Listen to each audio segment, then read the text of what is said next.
Welcome to our channel. Today we how to subscribe to Klaviyo consent updates for email compliance step by step clearly. Go to the Klaviyo website. Log into your Klaviyo account using your credentials. Once logged in, navigate to the account icon located in the lower left corner of the screen. Click on the account option in the drop-down menu. In the account settings, look for the email tab in the sidebar. Click on the Email tab to access your email settings.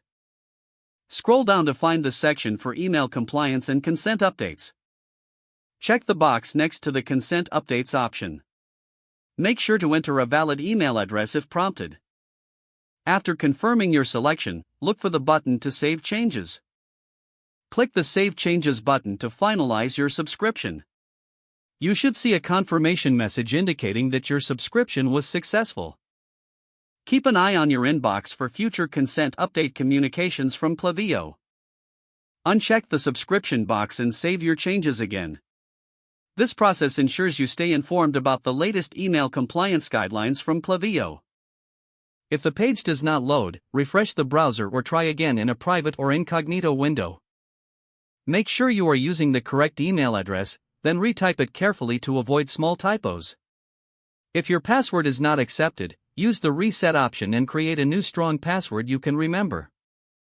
Check your spam folder for verification or security emails, then complete any requested confirmation steps. Enable two-factor authentication if available to improve account security and reduce unauthorized access risk. After signing in, review your profile details so your contact information and settings are accurate and current. If you see an error message, note it down and try again after restarting your device and internet connection. Log out when you finish, especially on shared devices, to keep your account and payment information secure. If the page does not load, refresh the browser or try again in a private or incognito window. Make sure you are using the correct email address, then retype it carefully to avoid small typos. If your password is not accepted, use the reset option and create a new strong password you can remember. Check your spam folder for verification or security emails, then complete any requested confirmation steps. Enable two-factor authentication if available to improve account security and reduce unauthorized access risk. Don't forget to like this video and subscribe to our channel for more step-by-step tech guides.